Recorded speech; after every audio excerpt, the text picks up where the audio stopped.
This Choircast podcast brought to you by Bros, Bibles, and Beer. You know the conversations that you have with the guys, you have the debates, things go sideways, and then you end up laughing so hard it hurts? Yeah, now imagine those conversations with actually digging into the big questions. Zach, do you even like the Bible? I do, Andy. I just am not sure if God wrote it. That's blasphemy of the Holy Spirit. How many beers have you had? Bros, Bibles, and Beer. Serious conversations on faith and culture without taking ourselves too seriously. New episodes every week. Western Christianity has spent the last 2,000 years telling everyone they're separated from God. This is Not Church with John and Nat Turney and Bethany Shea. Hey, everybody. Welcome back to the podcast. My name is Nat Turney. I'm here with my brother, John. Say hi, John. Hi, John. And as always, the vivacious and vibrant and vicarious, I have nothing else. There should be more V words. I feel like what we need to do is like before we press go on this recording, we should always just like look up the right words beforehand. We should, but then that way you have them in your bank and your. I know, but then you wouldn't have me going vitriolic. Sure. Voracious.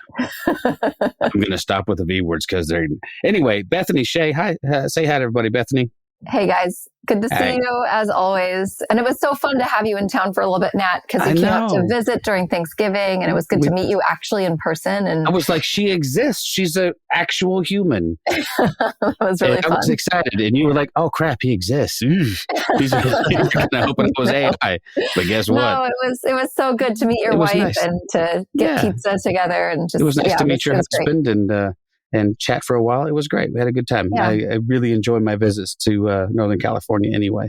And it was a nice addition. Why did I say it like that? An addition? Man, my brain is firing on like 2 of the 4 cylinders it has. But it's all good. We're here today with another episode of This Is Not Church. We call it that because if it was church, you would have left by now. And we'd still be here holding down the fort. Talking to guys like our guest that we have today. We're so privileged again to have somebody else that is interesting and great. And we're just excited to have a conversation with Greg Carey, who is professor of New Testament at Moravian University School of Theology. He currently serves as the school's chief academic officer and as associate dean of the Lancaster campus. His research interests include the book of Revelation and ancient apocalyptic literature, the Gospel of Luke, and public biblical interpretation.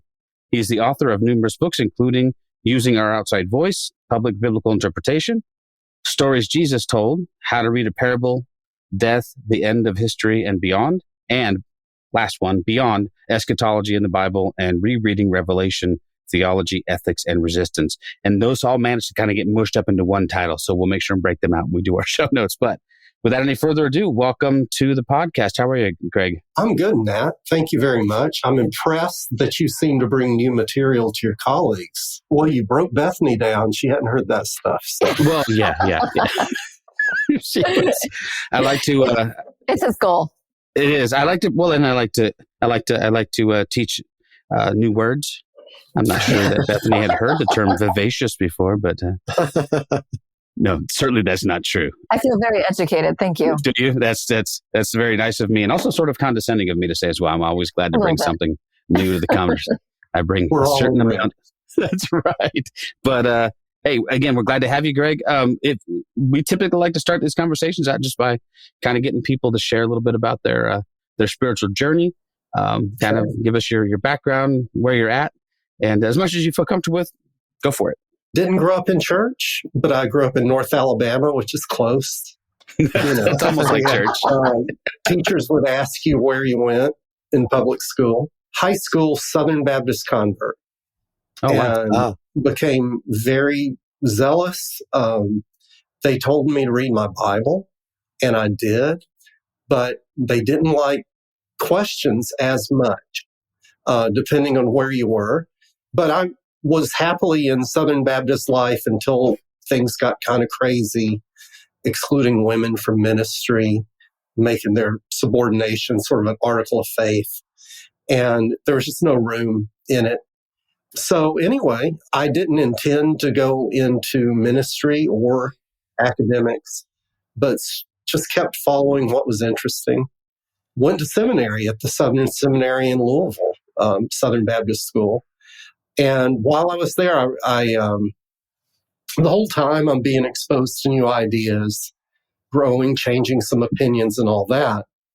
But it just became impossible to stay in that denomination, and just could not toe the line, and certainly couldn't abide the behavior of the denomination toward women, toward queer folk, that sort of thing. But I found my way into academics in part because I realized I wasn't grown up enough to be a pastor. Good on you for that. Yeah, no, I mean, what happened was there was this young man in our community who had died of a boating accident. It was awful. And I went to visit the family, and this older gentleman comes by, brokenhearted, and he says, I'm sure God has a reason for this, doesn't he? And I've been trained well enough not to answer the question, but to just kind of be with him. Mm-hmm. But inside I thought, if I field a question like this 3 times a week, I'm going to just snap. I wasn't mature enough for that. And found my way into New Testament studies, taught in a couple of undergraduate institutions.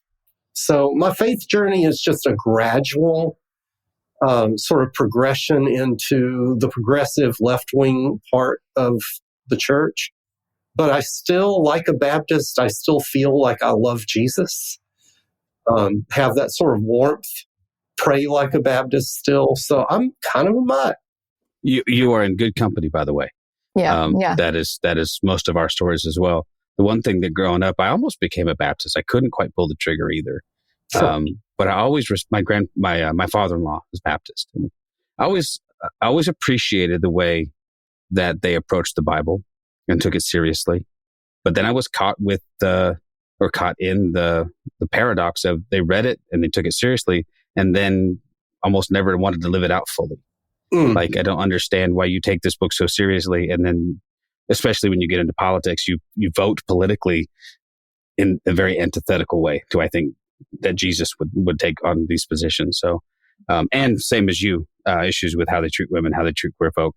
I think that's a big part of John's and mine and Bethany's, all of our story of the degree to which we've deconstructed religion at all has started with those kinds of things. Like, okay, I can no longer reconcile the churches, the church writ large, their stance on this.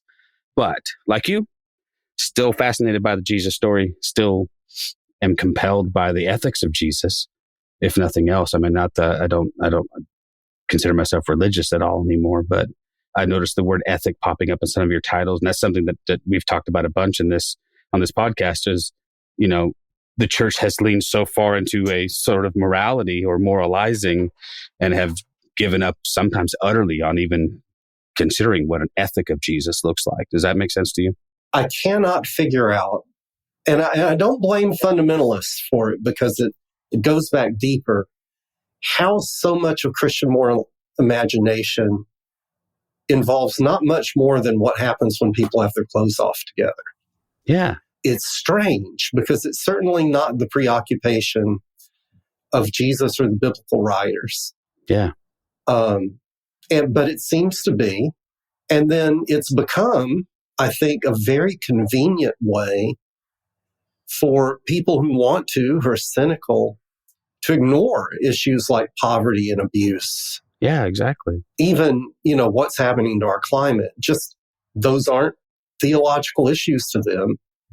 They weren't during they could abide slavery.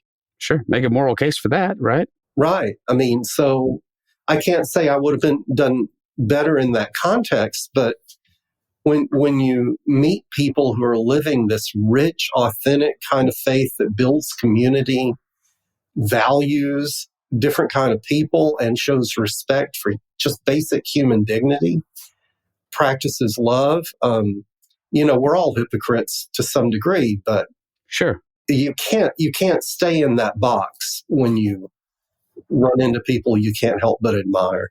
Well, and as teenagers, John and I grew up in the belly of the beast, and like the early beginnings of the moral majority. Yeah, and that's all they cared about. What kind of music do you listen to? Who are you hanging out with? Do you drink, smoke, or chew, or go with girls that do? It was all this very superficial, performative stuff. And meanwhile, as a young, idealist, I'm like, yeah, but what are we doing? I know what we're against. That's fine. But what have we, at what point do we actually get busy doing the work of Jesus in these communities that we say we love, and yet we go out of our way to legislate against? We go out of our way to, we're fully, totally pro-life, but we cheer every war we get into, and we gleefully put people to death in prison. So yeah, there was a big disconnect. It took me longer than it took John. John got out way earlier than that. He saw the hypocrisy, and it took me decades to figure out all of that. But was that kind of your experience, John? I mean, sort of that whole weird disconnect? Well, yeah. I mean, I agree with everything you say, that there was a disconnect when it came to the way we treated poor people, the way we treated the LGBTQIA+ community, the way we treated people of color. But then, like within your new book, Rereading Revelation, there was that came along with it. The thief in the night. Oh gosh, yeah. Luckily I was out of the Left Behind series. I wasn't involved in that stuff, but I mean, there was that also added to the pastor's, what do you call it? His bag of tricks that he could pull out, right? And for me, that was just a big scare tactic, and it worked, and it worked well. I admit I had my moment when I bought into that stuff, and it's good to find people like it. Yeah. We're similarly scarred. Yeah. Yes. And I think what happened to me was it just started seeming not relevant. I mean, I didn't have an intellectual response so much as, oh, really? No, that's not. And ignored Revelation until I was in grad school at Vanderbilt, and a professor assigned me a project. Wow. Well, that's a tough book. I mean, I feel like I'm in good company because many people, Luther himself wanted it possibly excluded from the canon. He's like, I don't, this doesn't make any sense. So it's a tough thing to build a theology around. Don't get me wrong. The evangelicals were up to the task, and we decided most of it was literal, but in the future. But I remember reading a book years ago, and it was one of the first times, and it's by a guy I wouldn't recommend reading anymore because I think he's a wackadoo. But it did a good job of exposing some of the underpinnings of the modern sort of rapture theology, and exposing it as a very modern construct and something that the mainstream church, because I grew up thinking that the small little sliver of evangelicalism I grew up in, well, that was the church, and they wanted it that way. Like, we weren't exposed to, any mainline denominations because they were all terrible. Turned out our little niche was that way for a reason. There weren't a lot of, and then you find out it's modern, it's, fairly modern origin stories, and you go, oh, wait a minute. So what is your approach when you take a book like Revelation to deciphering it and finding out what, if anything, is relevant for us? Sure. In some ways, what I'm doing in my book and what I think about Revelation is what most New Testament scholars who are trained do. And that is, we try to put it in its historical context the best we can. And then we look at literature like it. Ancient Jews and Christians produced more than a handful of what we call apocalypses. That is, books that you can flip through and find passages that sound very much like Revelation. And once you start reading Revelation in that context, you realize that what they were doing was they were creating a certain kind of poetry. So all these texts are dissatisfied with the world. Yeah. Just profoundly dissatisfied with the world.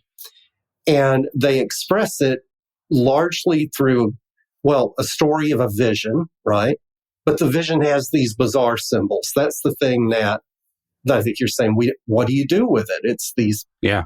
In Revelation, if you start reading those symbols carefully, you realize that the book is drawing upon other books in the Bible, drawing those images, especially Daniel, which is very apocalyptic.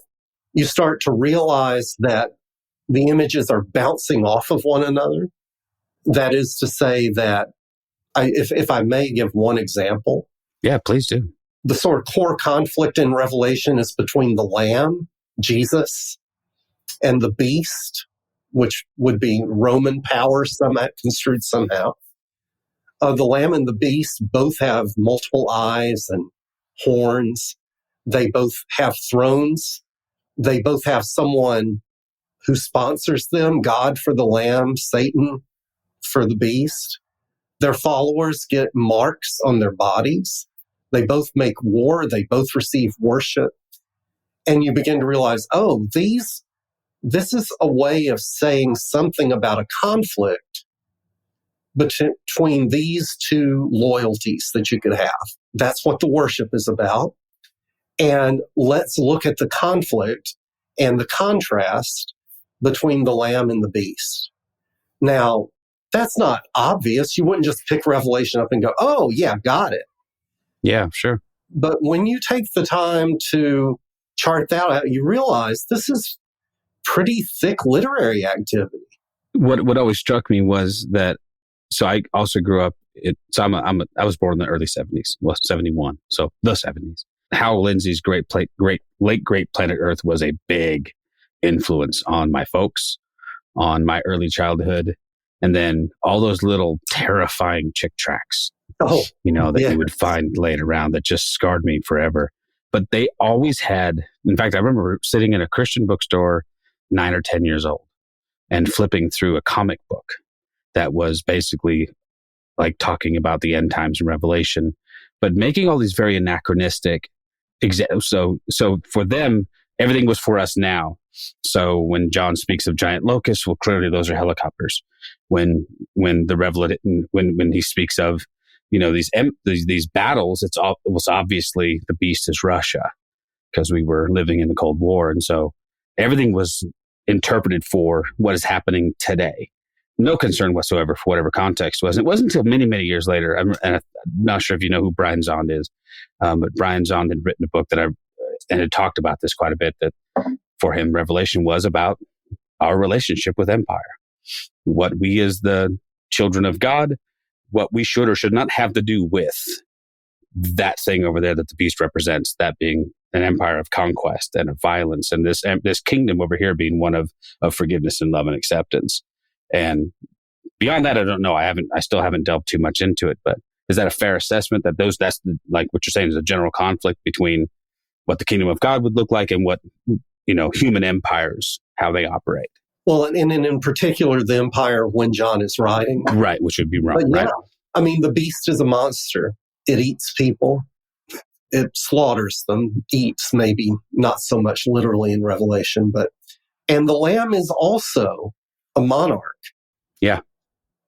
But the lamb doesn't use weapons. It has a sword coming out of its mouth.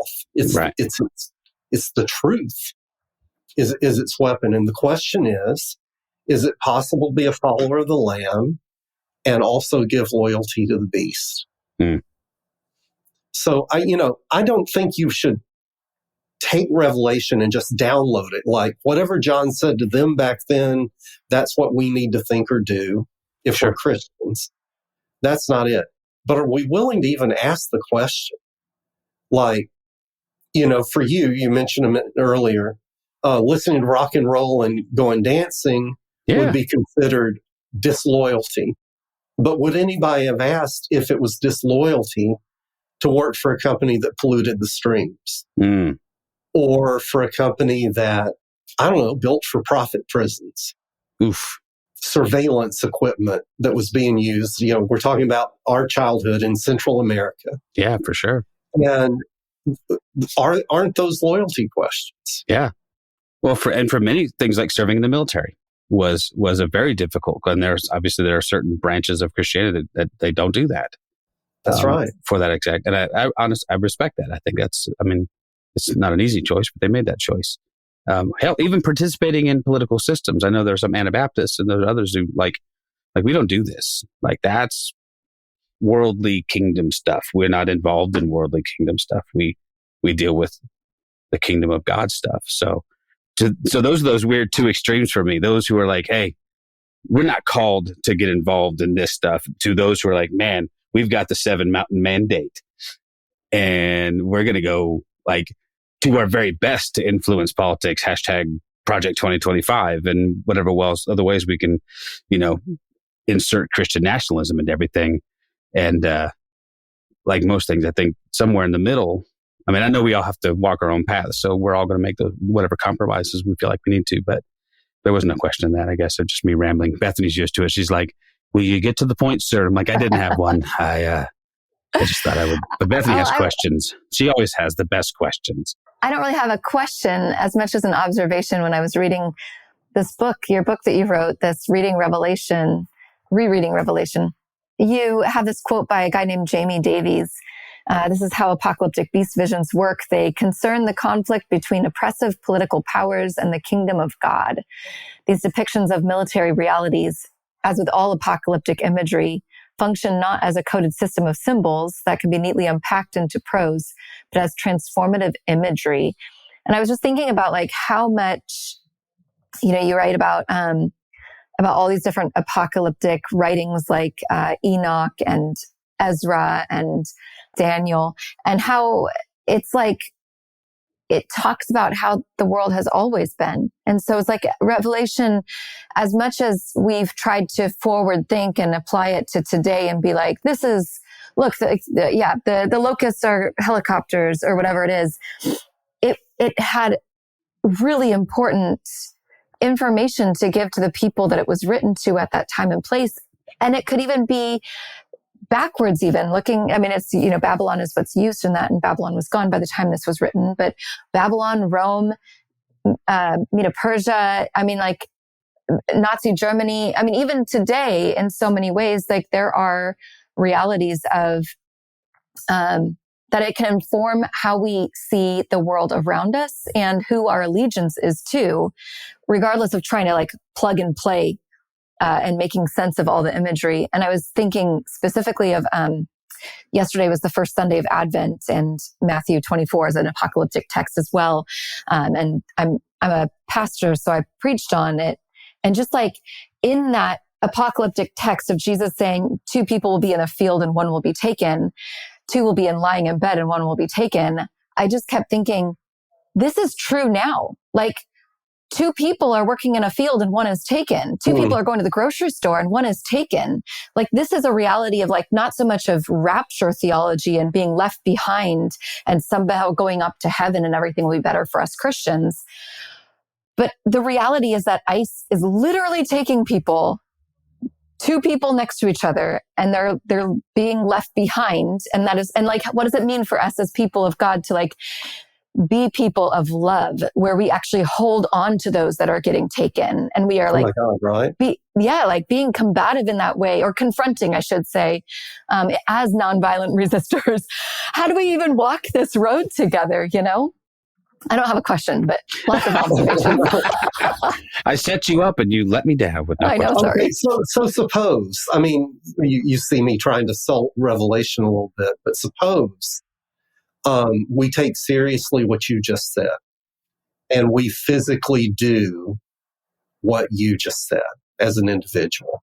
We need communities to do it, but now we're in danger. We're showing physical courage, pretty extreme physical courage, because they will come after you and they will ruin your life. And that's past the physical. Revelation 2 and 3 are talking to these 7 little Christian assemblies in what we'd call Western Turkey now.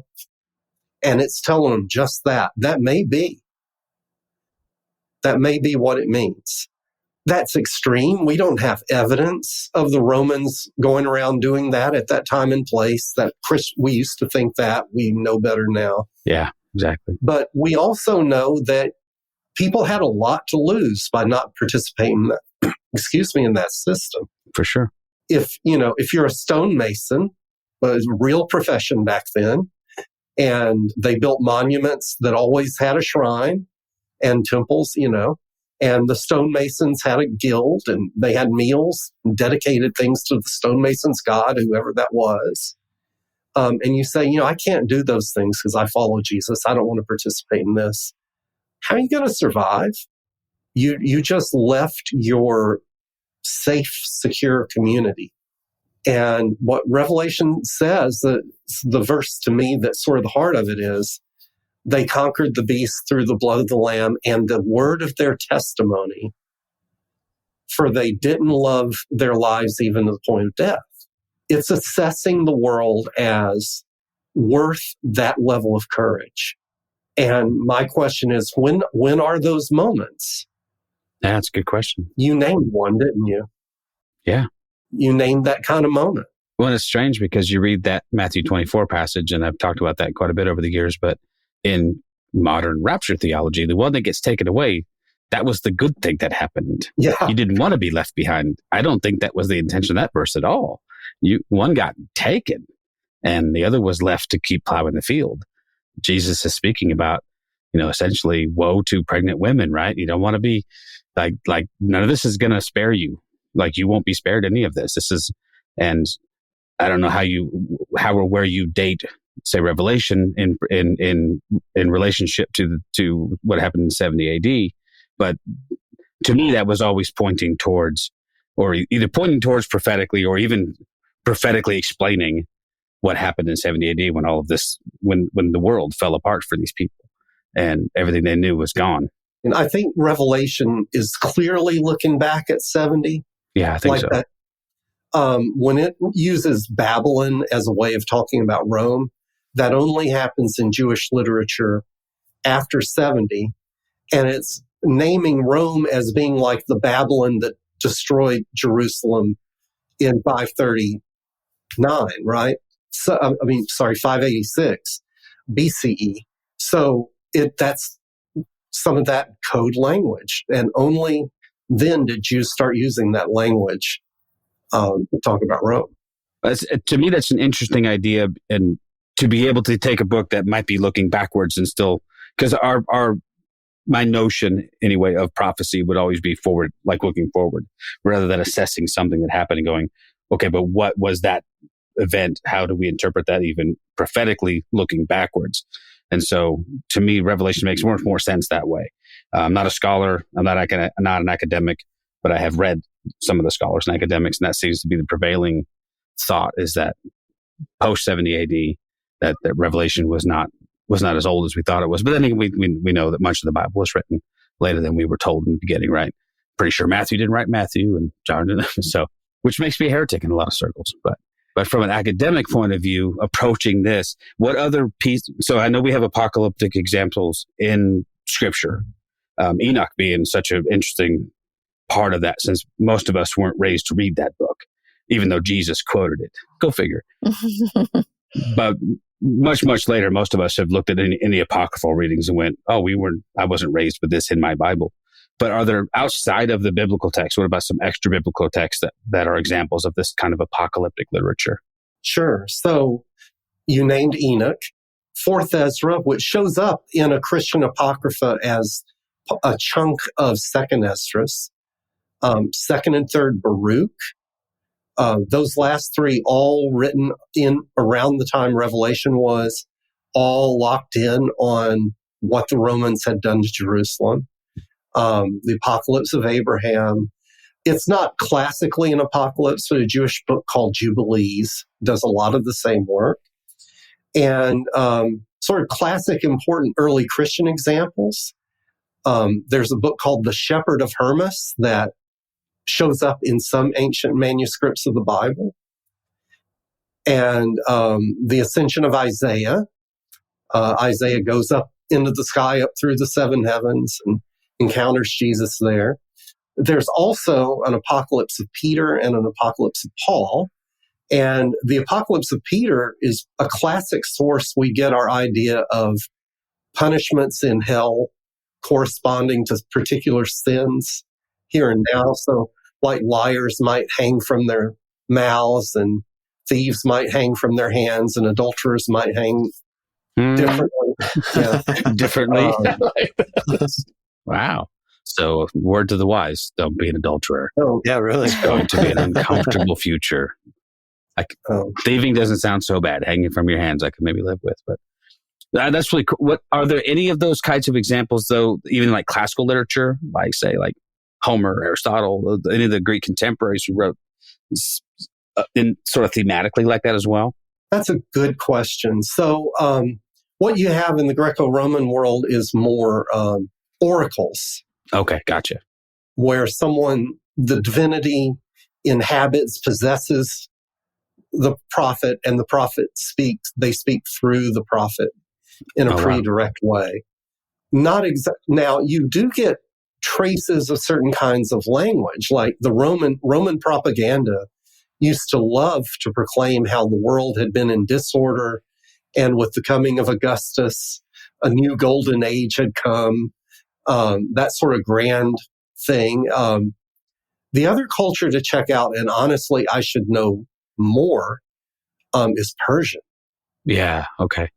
Because Persian sacred literature, the Bab-Manyasht, envisions these cycles of conflict between the forces of good and the forces of evil, that, the conflict, things will be fine, and then the conflict will intensify. That likely influenced Jewish imagination. Yeah, no, that's amazing. Yeah, I think that's one of the things I'm appreciating now is I'm actually spent most of my life not caring much about the Jewish scriptures, because darn it, we were New Testament folk. But then also not appreciating or understanding much of the cultures that they came out of. So coming out of the Babylonian exile, what influences would the Babylonians have had on Jewish mythology and their creation stories and their flood myths and all this stuff that goes, oh, look at that. They weren't the first ones to do this. There are examples throughout the ancient world of people having similar stories. People are moving around in that world. Yeah. And it used to be biblical scholars would say, well, where did this idea come from? Can we pin it? Yeah. And I don't think that's how culture works. No, I don't think so either. If you want to start a debate, what are the sources of rock and roll? Oh, jeez. Yeah. Right? I mean, what would you rule out? Right. I mean, it clearly started with Elvis. I mean, oh dear. We have a lot to learn. I'm sorry. I lived in Memphis for a while. John and I may not look it, but we're old school blues guys. So, thank God. I only learned to love that stuff. Oh, we grew up, just eating up Muddy Waters, and go back is the Delta blues in particular. John really got into, still is, I think. So we, at least to that extent, like, I know the origins of rock and roll. We're not. I was listening to Stevie Ray Vaughan the other day. Oh my gosh! Yeah. Wait a minute, that had been done before. It had. And what was funny was I was always like, the first time I heard Stevie Ray Vaughan, I lost my mind. I'm like, okay, this is my guy. And it wasn't many years. It was many years later, but I started listening to even Hendrix and going, well, now I know where Stevie got it. And then you listen to Albert Collins, you go, oh, I know where they got it. Buddy Guy, you listen to all these early blues guitar players, and they were, I think Stevie always did a good job of paying homage to those guys and, giving them tons of respect. But, but that's, so the idea that culture like that shifts and it moves, I don't think there's enough appreciation for that, because we want to think of our thing as unique and special. And, but I'm not sure how you feel about this. I'll throw this out, this question. I've heard some people talk about some of the stories in the Old Testament, the Jewish scriptures, as even being polemic. So taking a story, maybe they'd come out of Babylonian exile and said, well, sure, your God, you think the world was created like this. Let me show you how it actually happened. And, you think the world ended like this with this flood. Let me actually show you what our God actually did. I don't know. Is there any credence to that, or is that fanciful? It's not obvious to me that it's polemic as much as it's appropriation. Okay. I like that too. I wouldn't make a big argument about it. I don't know. But, you have a good story framework, but you can interpret it in the context of your culture. And, in the ancient world, you don't separate culture from religion. So, your God is going to be involved, and your God is going to act like your God a little bit. But it's not like the way the Hebrew Bible describes God, the ways the Hebrew Bible describes God. Right. Yeah. Would all be familiar to other people in the ancient world. Zeus was a storm god riding on clouds too. Yeah, for sure. Yeah, it's fascinating. Well, we see it within the Christian faith too, right? They appropriate all over the place within the Christian faith. It's not uncommon. No. How many of our holidays are appropriations of existing pagan holidays, right? Which is, I love watching Christians get twisted up about that too. It's funny. There's a certain branch of folks who are like, we don't celebrate Easter. That's a blah, blah, blah. It's a, we don't bring Christmas trees in because that's I'm like, come on, man. Loosen up a bit. It's fine. Yeah. It's a tree with some ornaments. It's going to be okay. You didn't suddenly start worshiping the god Isis because you did this thing over here. Well, everything in the New Testament with Jesus was appropriation between like euangelion with good news and taking on the name of Caesar Augustus for himself with Son of God and the Good Shepherd and Star, all the things that were like very associated with empire worship and emperor divinity was then placed upon Jesus as a way to like, I don't know, twist it around maybe or subvert it in some way. And yeah. Oh, even the term Christian is now being differently appropriated by nationalists and it's like being twisted in another way right now. They can have it. I'm just kidding. Greg, what were you going to say? I would just say, what else would you do? Yeah. Exactly. How else do we make sense? Yeah. I mean, that's the world and the milieu in which you live, right? So, I mean, it's not like you have suddenly, a whole other framework to work out of. You go based on what it makes total sense to me. So the idea that we would have appropriated some of those things, it might not have been conscious. We just, it's the time of year when we have the solstice, and now we might just do this instead.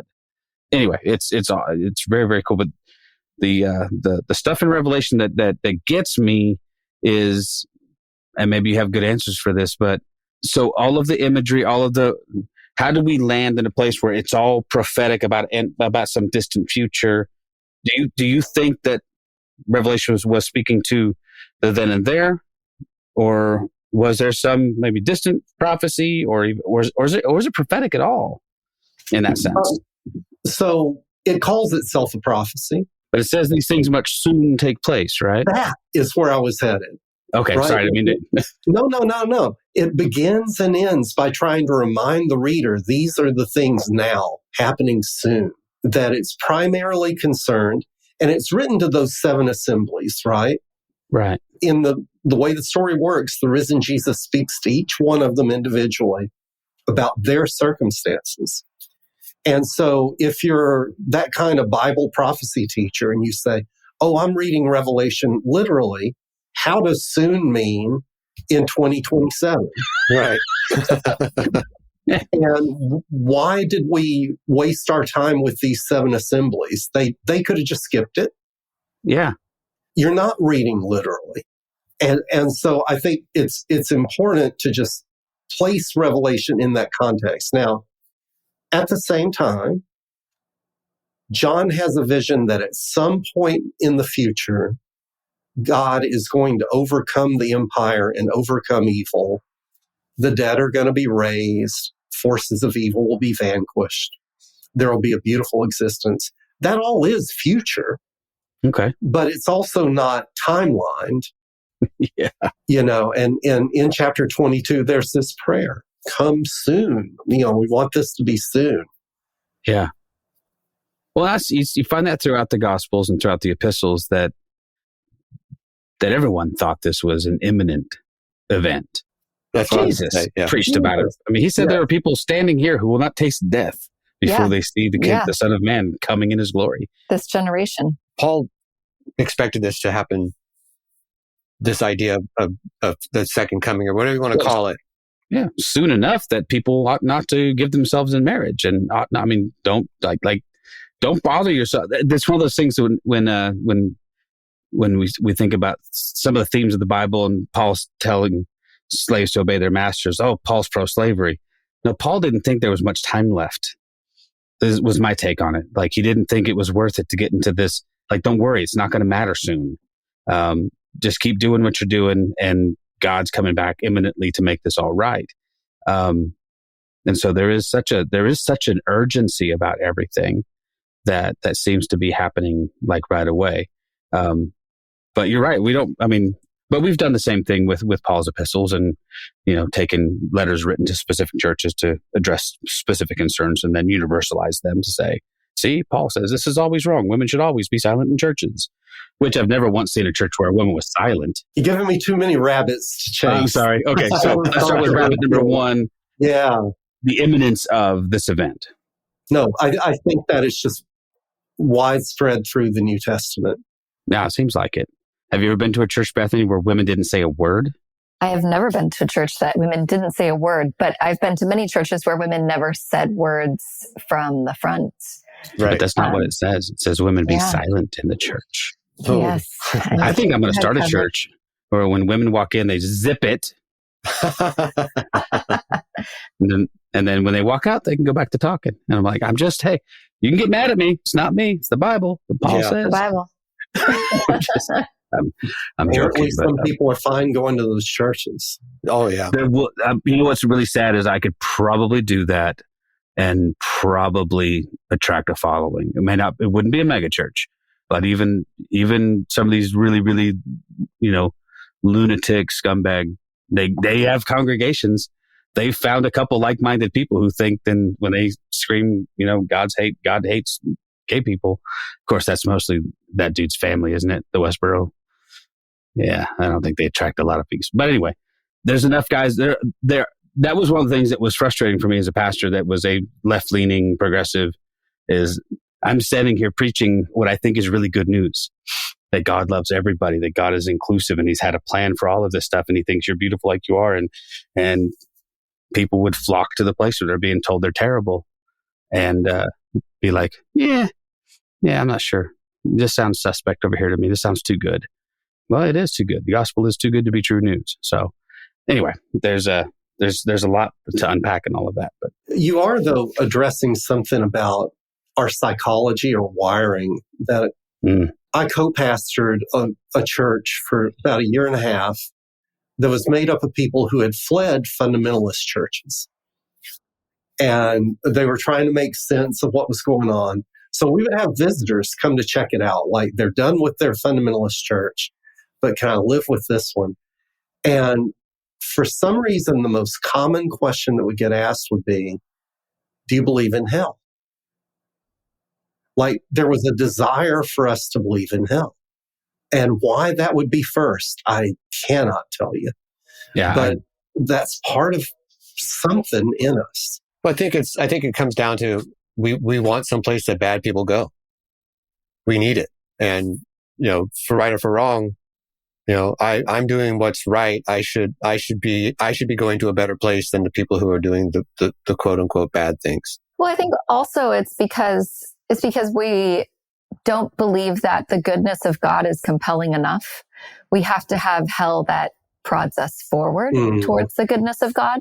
And because it's hard to share the gospel, it's hard to lead people to Jesus if there's not something scary on the other side.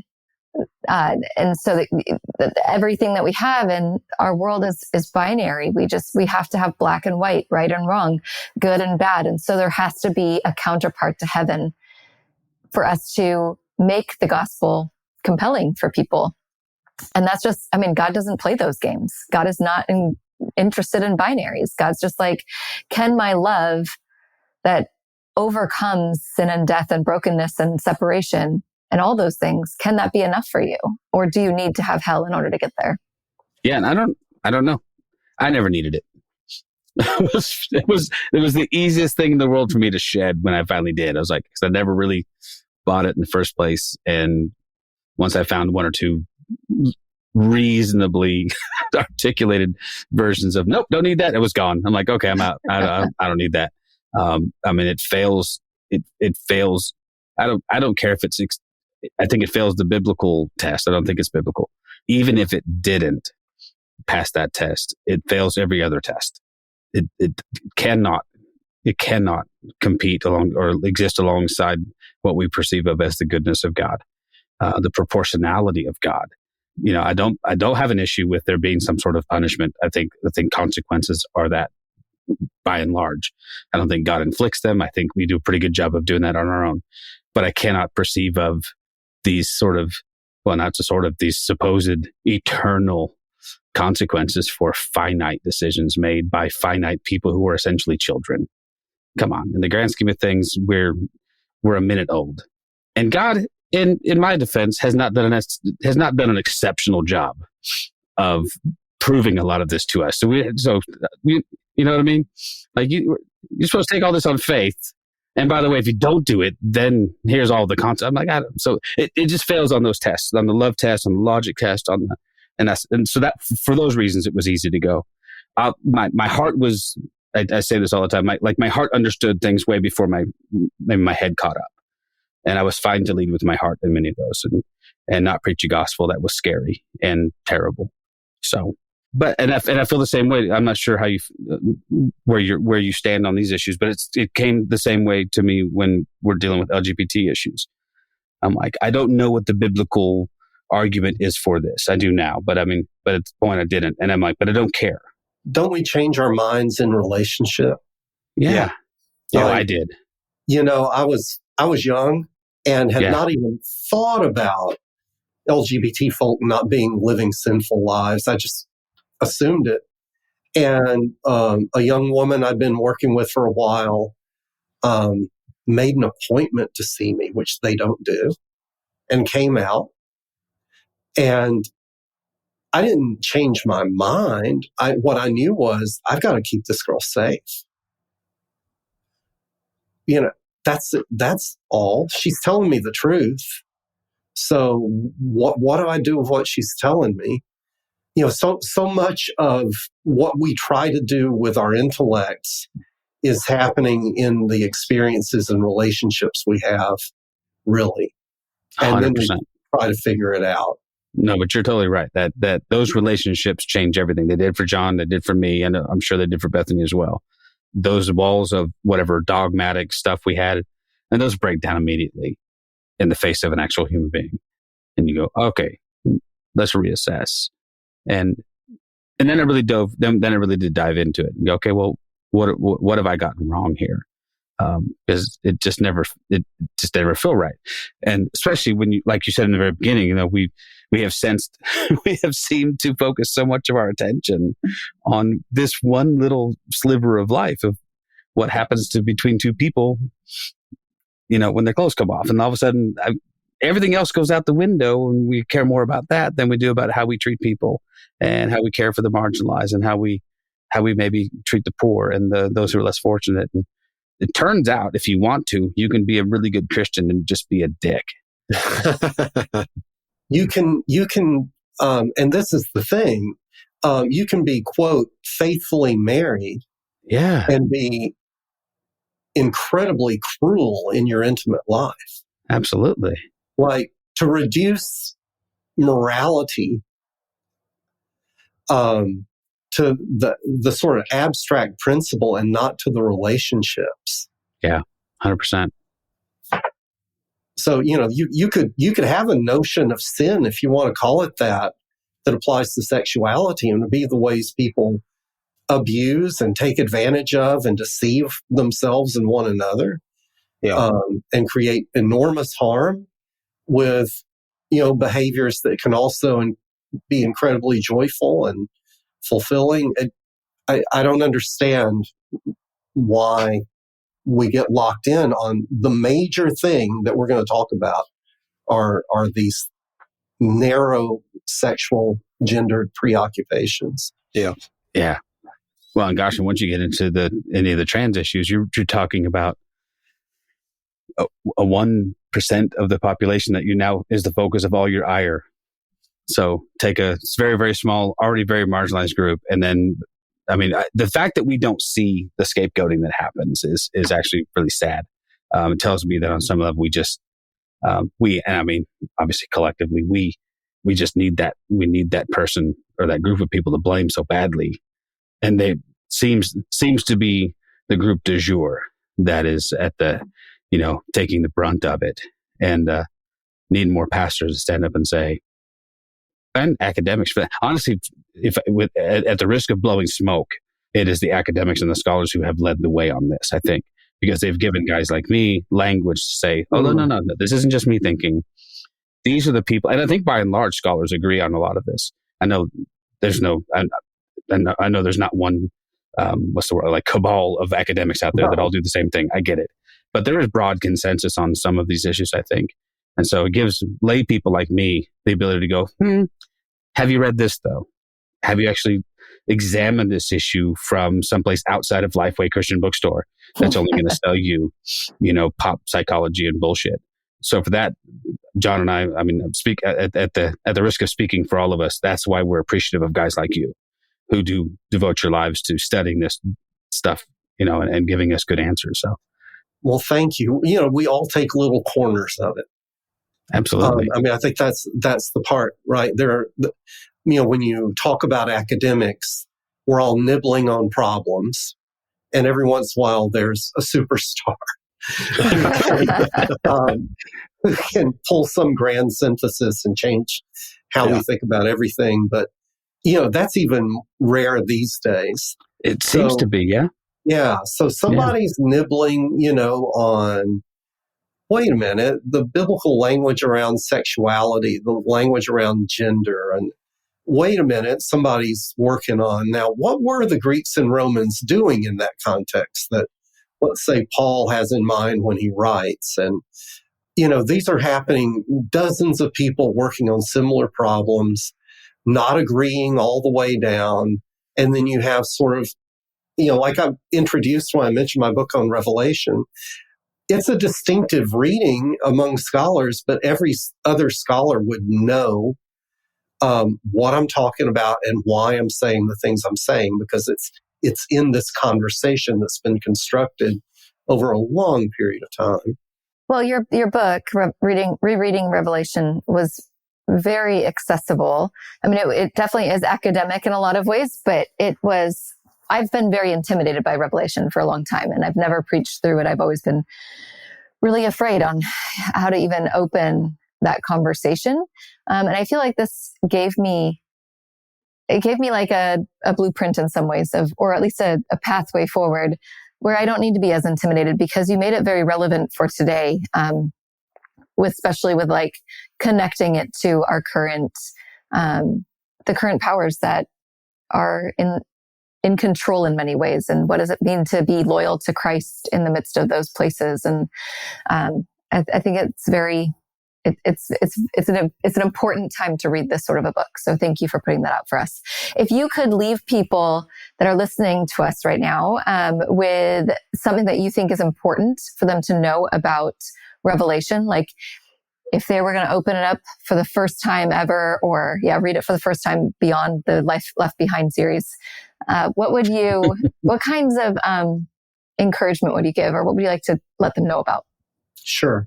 And I do want to note, Bethany, that was really gratifying. Thank you. Of course. So the main things I want to say, I say in that first chapter in terms of reading Revelation. We really do need guides. There are good little guidebooks on Revelation that someone could pick up that would walk you through in a helpful way. If I would name one by Robin Whitaker, Revelation for Normal People. Mm-hmm. David Da Silva, Unholy Allegiances. And they're just trying to map out for ordinary readers. I mean, can be read in group settings. I have one that are meant to just make it real plain. Why Revelation was written, how it was written, what its major issues are. So the one thing I would want to add to it is that Revelation is an extreme book. Right? It reads the world as extremely corrupted, violent, and exploitative. And the response is extreme. You can't participate in those things at all. You have to resist them.